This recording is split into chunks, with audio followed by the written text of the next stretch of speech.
Hello बच्चों, मैं विजय प्रजापति।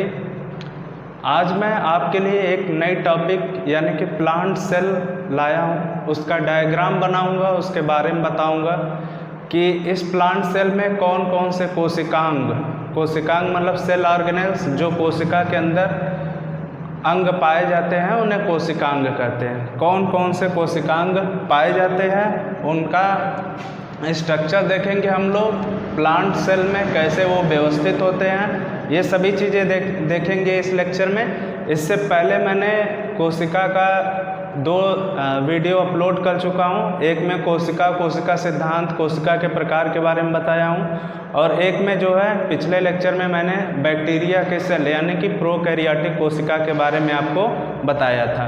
तो इस लेक्चर में हम लोग कवर करेंगे यूकैरियोटिक सेल। ठीक है, यूकैरियोटिक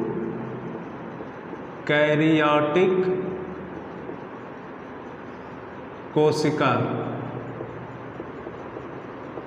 यानी कि इसको इंग्लिश में क्या लिखेंगे, यूकैरियोटिक सेल। ठीक है बच्चों, इसमें हमने बताया था आपको कि सेल जो है 2 टाइप्स होंगे। एक तो प्लांट्स में पाया जाएगा, उसे प्लांट सेल कहेंगे। एक क्या होगा, एनिमल सेल। ठीक है, तो first is plant cell and second is animal cell. Now we will discussing about plant cell, sketch a diagram and tell you about what organelles present inside the plant cell and what's their function. So that let's see on the board. Okay student, now I am start to drawing a plant cell.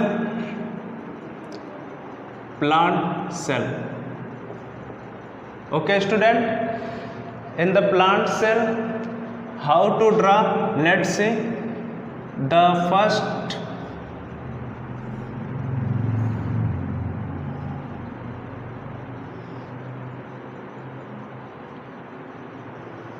you can draw such like that.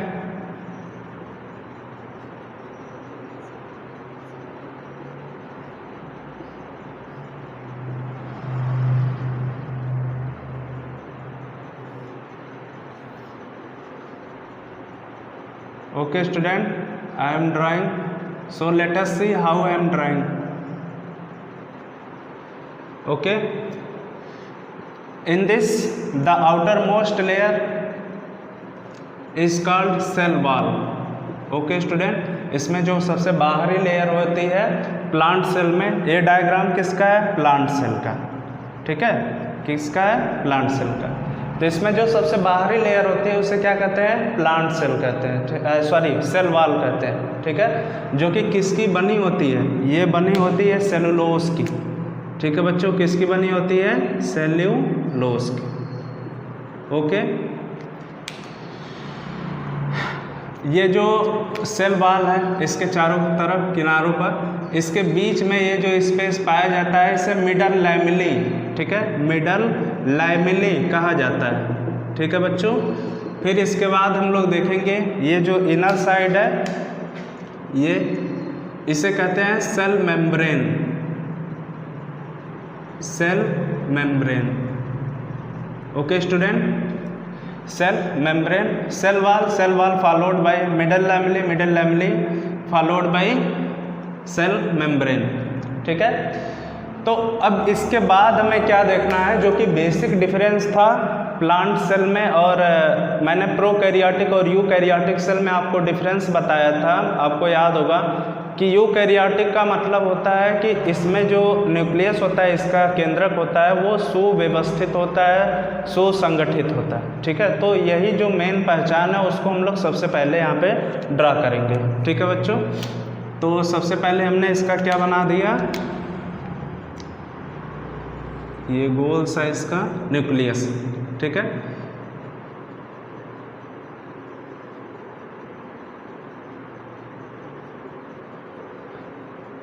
अब यहाँ पर छोटा छोटा एक पोर होता है। ठीक है, जिसको न्यूक्लियोपोर भी कहते हैं। इसको आप लोग देखते रहिए और फिर जो बातें आपको अगर नहीं समझ में आएगी वो तुरंत आप कमेंट में पूछ सकते हैं। ठीक है बच्चों, तो ये न्यूक्लियर मेम्ब्रेन हो गई। ठीक है, इसको क्या बोलेंगे? Nuclear membrane. और इसके अंदर क्या होता है?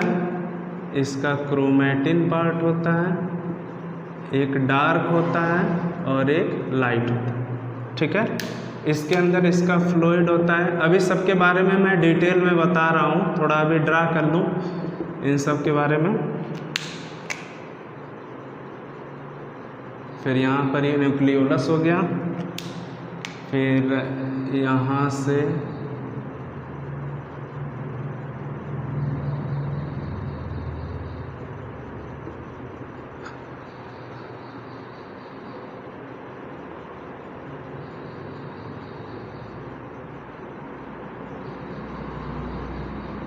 ठीक है बच्चों, ये ER में बना रहा हूँ, एंडोप्लाज्मिक रेटिकुलम। इसके बारे में भी बताऊँगा। ये वैक्यूल हो गया, दो छोटा छोटा बना दे रहा हूँ। फिर इसके अंदर ये स्फेरोसोम। ठीक है, फिर इसके अंदर ये इसका साइटोप्लाज्म बना देता हूँ। सबके बारे में अभी मैं आपको बताऊँगा, आप लोग देख लीजिए इसको ड्रा कैसे करना है। ज़्यादातर ये जितने भी बायो स्टूडेंट हैं उनको सेल ज़रूर पढ़ना पड़ता है, और ये बेसिक लेक्चर है उनके लिए। आप इससे प्लांट सेल के बारे में सीख सकते हैं आसानी से। ठीक है बच्चों, फिर इसके बाद मैं इसमें राइबोसोम बना देता हूँ छोटा छोटा। फिर इसमें जो है एक मैं छोटा सा यहाँ पे माइटोकॉन्ड्रिया, इसको बना देता हूँ। ये हो गया माइटोकॉन्ड्रिया।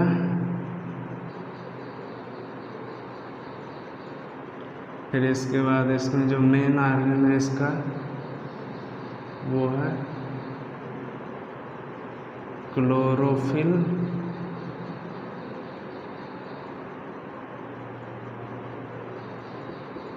ठीक है बच्चों, इसको भी हम लोग ड्रा कर लेते हैं। फिर इसके बाद माइक्रोट्यूब्यूल्स बना देते हैं। ठीक है, तो mitochondria, Golgi body, ribosome, lysosome. ठीक है, तो जितने भी मेन ऑर्गेनेल्स हैं इसको मैंने इसमें बना दिया है अभी खैर ये बेसिक स्ट्रक्चर है इसका, तो इसको हम लोग देखते हैं। और नेमिंग पहले उससे पहले कर लेते हैं। ये क्या है? क्लोरोप्लास्ट है, क्लोरोप्लास्ट या क्लोरोफिल इसको भी कह सकते हैं। ठीक है, फिर इसके बाद ये क्या है? इसका माइटोकॉन्ड्रिया है। फिर ये इसका वैक्यूल्स है। फिर इसके बाद नेक्स्ट इसमें देखेंगे ये इसका राइबोसोम है। ठीक है बच्चों, फिर इसके बाद ये देखेंगे इसका गोल्गी बॉडी है, इसको हम इधर लिखते हैं। इसको गोल्गी बॉडी या गोल्गी अपरेटस भी कहते हैं। फिर इसके बाद इसमें हम लोग देखेंगे ये जो है दो ठो ER में बना दे रहा हूँ यहाँ पे।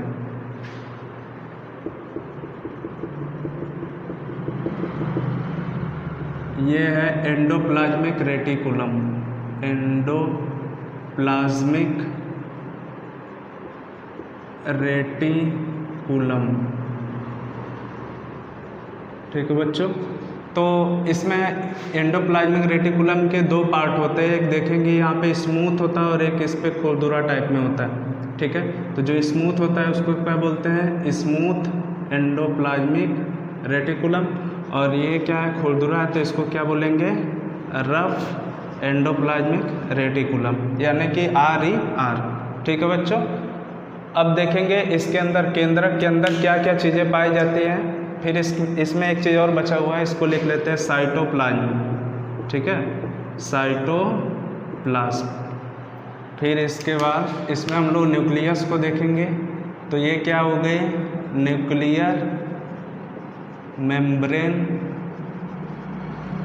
फिर इसके अंदर ये जो फ्लूइड फिल है इसको बोलेंगे न्यूक्लियोप्लाज्म, न्यूक्लियोप्लाज्म। फिर इसके अंदर देखेंगे हम लोग, ये क्या है, न्यूक्लियोलस है, न्यूक्लियोलस। और इसमें देखेंगे हम लोग 2 टाइप्स क्रोमैटिन है। तो इसमें जो लाइट आपको धागे की तरह दिख रहा है इसको बोलते हैं यूक्रोमैटिन, ठीक है, यूक्रोमैटिन। और इसके बाद जो डार्क पार्ट है इसको हम लोग क्या बोलेंगे, हेट्रोक्रोमैटिन, क्रोमैटिन, ठीक है। तो बच्चों इतना सभी जो ये पार्ट है, ये सभी पार्ट, ठीक है, ये किसके अंतर्गत आएंगे, न्यूक्लियस के, यानी कि केंद्र, ठीक है बच्चों। अब इसको हम लोग देखेंगे, आसानी से समझेंगे इसके बारे में। तो इसको समझने के लिए हम लोग सबसे पहले इसकी बाहर से इसको समझते हैं। काफ़ी कॉम्प्लेक्स डायग्राम अब दिख रहा होगा आप लोगों को। तो सबसे बाहर मैंने बताया क्या है, इसकी सेल वॉल है, ठीक है, जो कि किससे बनी होती है, सेलुलोज की। फिर इसके बाद इसके अंदर आएंगे तो ये जो पार्ट में दिखाई दे रहा है ये क्या कहलाएगा, मिडिल लैमेली, ठीक है।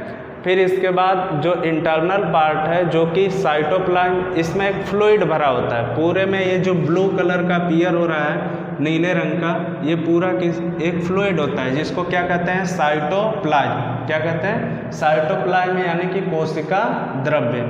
तो इससे सेपरेट करती है कौन, सेल मेम्ब्रेन, ठीक है।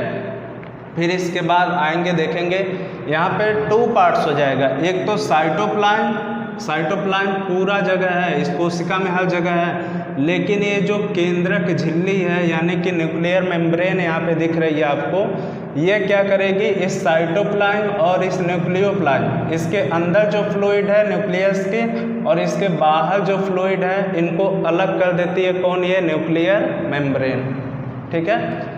तो इसके अंदर का पार्ट हम लोग अभी समझेंगे, उससे पहले इस न्यूक्लियर मेम्ब्रेन के बाहर जितने भी पार्ट है उसके बारे में समझ लेते हैं, क्या उनका नाम है और उनको दूसरे नाम से किस नाम से जाना जाता है। और इनका जो है सेपरेट लेक्चर मैं आपको बताऊंगा, अलग अलग पार्ट, जैसे माइटोकॉन्ड्रिया है। अब साइटोप्लाज्म में देखेंगे कुछ ऐसा संरचना दिखाई दे रहा है, ये क्या है, ये माइटोकॉन्ड्रिया है, ठीक है। कोशिका में एनर्जी यहीं पर प्रोड्यूस होती है, इसे पावर हाउस ऑफ सेल कहा जाता है, ठीक। फिर इसके बाद देखेंगे ये एक ऐसी संरचना में दिखाई दे रहा है, इसको क्या बोलेंगे, क्लोरोफिल, ठीक है। तो क्लोरोफिल क्या होता है, प्लांट सेल में पाया जाता है और इसका मेन फीचर भी है, इसमें क्या होता है, इसका भोजन बनाया जाता है। इसीलिए जो हरे पेड़ पौधे होते हैं वो अपना भोजन अपने से बना लेते हैं। क्यों बनाते हैं, क्योंकि इनमें क्लोरोफिल पाया जाता है, ठीक है बच्चों। फिर इसके बाद हम लोग देखेंगे कि एक ऐसे पाइप लाइक स्ट्रक्चर यहाँ पर हमें दिख रहा है, इसको बोलेंगे एंडोप्लाज्मिक रेटिकुलम, अंतःद्रव्यी जालिका, ठीक है। ये देखेंगे कि इसमें एक होता है स्मूथ, देखेंगे आप इसके ऊपर कुछ लगा हुआ नहीं है, तो इसको क्या बोलेंगे, चिकनी अंतःद्रव्यी जालिका, स्मूथ एंडोप्लाज्मिक रेटिकुलम। और इसी 2 तरीके की पाई जाती है, एक कैसे पाई जाती है, रफ एंडोप्लाज्मिक रेटिकुलम, यानी कि खुरदुरी अंतःद्रव्यी जालिका। फिर बच्चों देखेंगे हम लोग इसमें स्फेरोसोम पाया जाता है, ठीक है। स्फेरोसोम के बारे में नहीं लिखा हूँ, लेकिन ये क्या है, स्फेरोसोम है, ठीक है। फिर इसके बाद इसको लाइसोसोम भी कहते हैं, ठीक है। फिर इसके बाद आएगा राइबोसोम, ठीक है। तो ये राइबोसोम जो है ये इसमें कितने, ये हम लोग यूकैरियोटिक सेल पढ़ रहे हैं, तो इसमें राइबोसोम का टाइप क्या होगा, 80S। अब ये मैंने पिछले लेक्चर में बताया था कि 80S और 70S क्या होता है, ये जब मैं राइबोसोम का स्ट्रक्चर आपको पढ़ाऊंगा तब बताऊंगा, ठीक है। तो राइबोसोम को प्रोटीन की फैक्ट्री भी कहा जाता है, क्योंकि प्रोटीन का निर्माण राइबोसोम में ही होता है। फिर इसके बाद देखेंगे क्या बचा हुआ है, अब साइटोप्लाज्म सेल वॉल वैक्यूल्स, ठीक है। ये फूड वैक्यूल्स है, यानी कि खाद्य रिक्तिका, ठीक है। इसमें जो भी खाद्य पदार्थ हो आके स्टोर होता है, एक्सक्रीशन भी होता है यहाँ से। फिर इसके बाद वैक्यूल्स हो गया, माइटोकॉन्ड्रिया, क्लोरोफिल, सेल मेम्ब्रेन हो गया, एंडोप्लाज्मिक रेटिकुलम हो गया, गोल्गी बॉडी, ठीक है। गोल्गी बॉडी को इस कोशिका का ट्रैफिक पुलिस कहते हैं, ठीक है। क्या कहते हैं, ट्रैफिक पुलिस। जब इसका मैं सेपरेट लेक्चर बताऊंगा, सिर्फ इसी के बारे में बताऊंगा, तब बताऊंगा कैसे कहते हैं, क्यों कहते हैं, ठीक है। फिर इसके बाद ये है छोटे छोटे इसमें माइक्रोट्यूबुल्स पाई जाती हैं, ये जो पाइप लाइक आपको स्ट्रक्चर दिखाई दे रहा है। तो इतने सभी मेन ऑर्गेनेल्स हैं जो कि एक टिपिकल प्लांट सेल के साइटोप्लाज्म में यानी कि इस न्यूक्लियर मेम्ब्रेन के बाहर वाले भाग में पाए जाते हैं। ठीक है बच्चों। फिर इसके बाद अब हम लोग बात करेंगे इस न्यूक्लियर मेम्ब्रेन के अंदर वाले पार्ट की। ठीक है, न्यूक्लियर मेम्ब्रेन के अंदर वाले पार्ट में यानी कि न्यूक्लियर मेम्ब्रेन के अंदर पूरा जितना है इसको क्या कहते हैं, कंबाइंडली न्यूक्लियस यानी कि क्या कहते हैं, केंद्रक। ठीक है बच्चों। फिर इसके बाद इस केंद्रक में हम लोग क्या देखेंगे, फर्स्ट जो है वो है न्यूक्लियर मेम्ब्रेन यानी कि केंद्रक झिल्ली। अब नाम से ही पता चल जा रहा है ये किसकी झिल्ली है, केंद्रक की, जो कि केंद्रक द्रव्य को कोशिका द्रव्य से अलग करती है। फिर इसके बाद हम लोग देखेंगे न्यूक्लियोप्लाज्म, जिसे क्या कहते हैं हिंदी में, केंद्रक द्रव्य। ठीक है बच्चों। फिर इसके बाद हम लोग देखेंगे एक छोटा सा न्यूक्लियोलस होता है इसको। ठीक है। फिर इसके बाद हम लोग देखेंगे इसमें क्रोमैटिन यानी कि जो इसका जेनेटिक मटेरियल है वो देखेंगे। 2 टाइप्स में पाया जाता है यहाँ पे, एक डार्क पार्ट होता है और एक ये लाइट पार्ट होता है। तो जो लाइट पार्ट होता है उसे क्या कहते हैं, यूक्रोमैटिन। और ये जो डार्क वाला पार्ट हमें दिखाई दे रहा है यहाँ पर ब्लैक कलर में इसे अब मैं कर दिया हूँ यहाँ पर। ये जो डार्क वाला पार्ट है इसे क्या कहेंगे, इसे कहेंगे हेट्रोक्रोमैटिन। ठीक है बच्चों। तो आई होप कि आप सभी लोगों को ये स्ट्रक्चर समझ में आया होगा। ठीक है बच्चों। नेक्स्ट लेक्चर में मैं कवर करूँगा एनिमल सेल के बारे में। वीडियो को ज़रूर देखिए, पूरा देखिए, तभी आपको कॉन्सेप्ट समझ में आएगा।